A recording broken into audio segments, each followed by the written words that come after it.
और अब बताया ये जा रहा है कि इजराइल के सैनिक एक एक करके आत्महत्या कर रहे हैं। बहुत सारे सैनिक, इसलिए हम एक एक सैनिक कह रहे हैं क्योंकि बहुत सारे सैनिकों ने पिछले कई दिनों में आत्महत्या की है। इसके पीछे की क्या वजह है?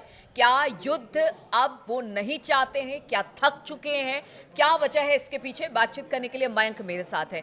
मयंक, ये बड़ी खबर है कि जो इजराइल हमेशा से युद्ध में रहा हो, लगातार जो उसके आसपास के इलाके हैं, जो देश है, उससे लड़ता रहा हो, अब उसी के सैनिक आत्महत्या कर रहे हैं। इसके देखिए पीछे ये की वजह और कारण थोड़ी क्या? हैरान करने वाली हाँ। खबर तो है ही। हमने देखा कि अभी जो 12 दिन की लड़ाई हुई उसमें ईरान की जितनी बैलिस्टिक मिसाइल्स गिरी इसराइल के ऊपर, उससे पूरा इसराइल सन्न रह गया। बिल्कुल। पूरी दुनिया देखा कितना बड़ा जो है नुकसान इसराइल को उठाना पड़ा। उसके बाद देखिए हुती की तरफ से भी लगातार मिसाइल्स फायर हो रही हैं।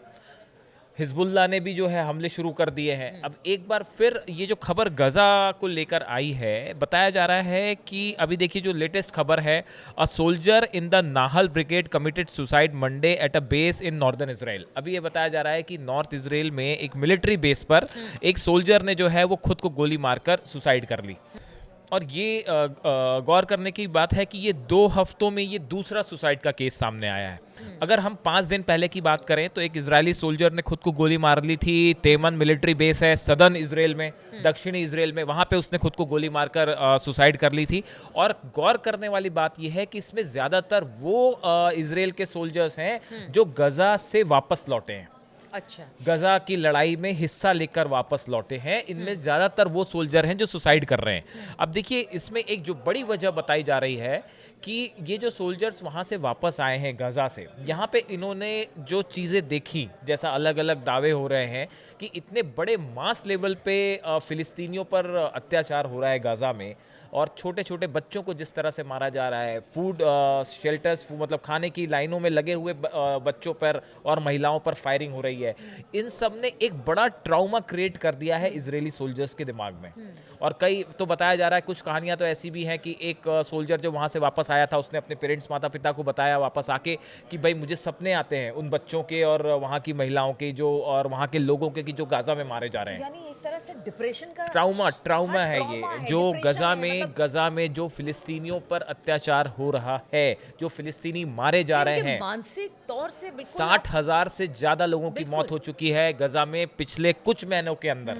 अब आप देखिए ये इतने मास लेवल पर ये जेनोसाइड है, जनसंहार का कहा जा रहा है। यूनाइटेड नेशंस इसकी आलोचना कर रहा है। यहाँ तक कि कई यूरोपीय देश जो हमेशा इसराइल के साथ रहते हैं, उन्होंने भी इसराइल की आलोचना की अरे कि इस आप तरह के सोचिए, पूरा हमले गजा नहीं ही होने तबाह हो चाहिए। गया। पूरा गजा तबाह है। अब देखिए अगर हम नंबर्स की बात करें तो इसको लेकर भी अलग अलग दावे हो रहे हैं कि कितने इजरायली सोल्जर्स ने अब तक सुसाइड किया पिछले कुछ महीनों में। तो देखिए कुछ अखबार जो है वो इस तरह का दावा कर रहे हैं कि जब से गजा का वॉर शुरू हुआ है उसके बाद से 42 इजरायली सोल्जर्स ने सुसाइड किया है, जो कि इस गजा वॉर से समहाउ रिलेटेड रहे हैं। एक दूसरी एक रिपोर्ट है, इसमें यह दावा किया गया है कि 2024 के मुकाबले 2024 में पिछले सालों के मुकाबले तेजी से सुसाइड रेट बढ़ा है। इसके हिसाब से the number of suicide recorded in 2024 has notably increased compared to the previous year. मतलब पिछले साल के मुकाबले 2024 में संख्या तेजी से बढ़ी है विथ 38 केसेस रिपोर्टेड। ये कह रहा है कि 2024 में ही सिर्फ 38 सुसाइड केसेस आए हैं और उसमें से 28 ऐसे हैं जो कि गजा पे हमले के बाद से हुए हैं। ये दूसरी एक रिपोर्ट का दावा किया गया है। इसमें यह भी कहा गया है कि 2022 में अगर आप देखें तो सिर्फ 14 इजरायली सोल्जर्स ने सुसाइड किया था। मतलब 2022 से लेकर 2025 अब तक आप देखिए अब 42 के दावे हो रहे हैं। हाँ। 2022 में सिर्फ जो बताया जा रहा है कि एक साल में सिर्फ 14 ऐसे इजरायली सोल्जर्स थे जिन्होंने सुसाइड किया। अब ये दावे हो रहे हैं कि 42 सोल्जर्स ने 2024 में सुसाइड कर लिया, जिसमें ज्यादातर जो है वो गजा पे हमलों के बाद के केसेस हैं। तो अब देखिए ये जो सोल्जर्स हैं, आप देखिए अच्छा, इससे पहले भी मयंक हमने देखा था कि बीच बीच में हमेशा जो सैनिक हैं इजराइल के, वो कहते रहे कि कई बार तो उन्होंने लड़ाई ना लड़ने की बात भी कही। वहाँ पर सैनिकों की कमी हो गई तो फिर से हायर करने की बात भी हुई। यानी एक तरह से कह लीजिए क्या वो भी इस जंग में और अधिक दिनों तक शामिल नहीं होना बिल्कुल, चाहते हैं। हाँ, हाँ। एक पहली बात ये, और दूसरी बात वो कि आपका स्ट्रेस लेवल इतना ज़्यादा हो गया है, जो सैनिक इस वक्त गजा में थे वहाँ के हालात को देखकर, क्योंकि जो भी वहाँ जाता है, जो भी वहाँ की चीज़ें देखता है या वहाँ से जो खबरें सामने आती है, वो हमेशा ऐसी ही खबरें आती हैं कि गजा में अब कुछ बचा नहीं है, और अगर इसके बावजूद इजराइल हमला कर रहा है तो ये तो मानवता को शर्मसार करने वाली बात है। अब देखिए इसमें जो है कई गौर करने वाली बातें हैं। पहली तो आईडीएफ की तरफ से ये कहा गया था कि गजा में जो है वो जो सोल्जर्स जा रहे हैं वो काफ़ी थके हुए हैं। बिल्कुल, इस तरह के हाँ। बयान हमने एक आध बार देखे कि नेतन्याहू की तरफ से भी आए थे।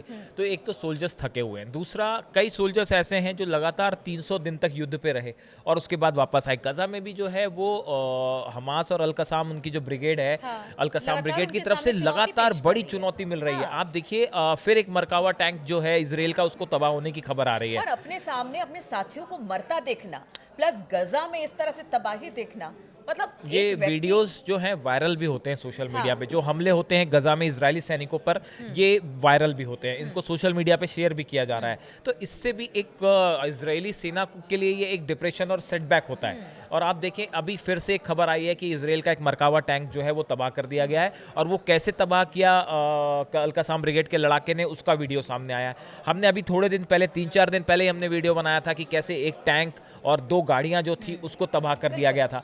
तो बहुत सारी जगह गजा में ऐसी है जहां पे अल-कसाम ब्रिगेड के लड़ाके अभी भी खुले घूम रहे हैं, और वो जो है लगातार चुनौतियां दे रहे हैं इजरायली फोर्सेस को। तो आप अल-कसाम देखिए ही क्यों, हाँ। हूती को भी आप देख लीजिए ना, उनके हमले लगातार हो रहे हैं। और अब तो अभी देखा हमने कि किस नया तरह से ड्रोन उनकी- अटैक हुआ है हाँ, अटैक हुआ, और उन्होंने कह दिया कि देखिए अब सिर्फ लाल सागर से ही अटैक नहीं किया जाएगा, अब तो चौतरफा यमन हो, कतर हो या फिर सीरिया हो, हर जगह से वो बता रहे हैं कि इसी तरह से अब हमले वो होंगे। देखिए हालात वैसी हैं जो इजराइल शुरू जहां से किया था वहीं आके खड़ा हो हाँ। गया फिर से। अब इन हालात में इजरायली सोल्जर्स का जो मेंटल स्टेटस है, क्या? इससे निपटना एक बड़ी चुनौती है इजरायली आईडीएफ फोर्सेस के लिए।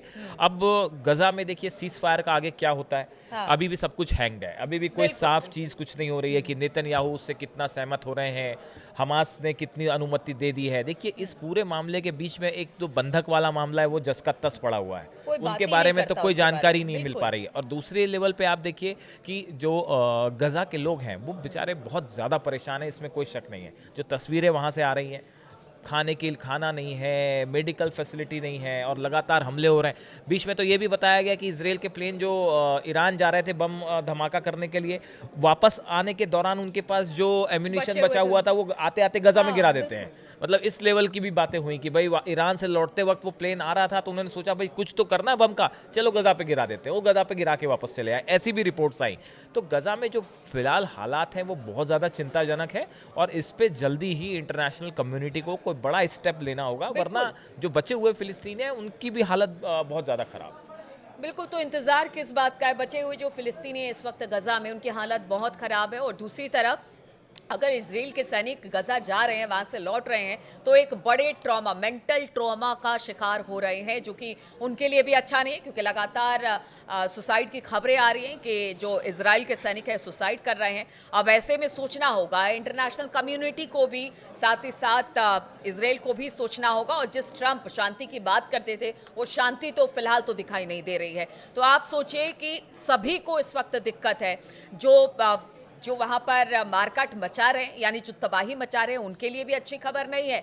और जिनके ऊपर ये सब कुछ हो रहा है उनके लिए तो जो इंटरनेशनल कम्युनिटी है वो अत्याचार की बात ही कर रहे हैं। अब देखना होगा आगे इस पर क्या होता है। बातचीत चर्चा हमारी जारी रहेगी। बहुत बहुत शुक्रिया आप सभी का हमारे साथ इस चर्चा में शामिल होने के लिए।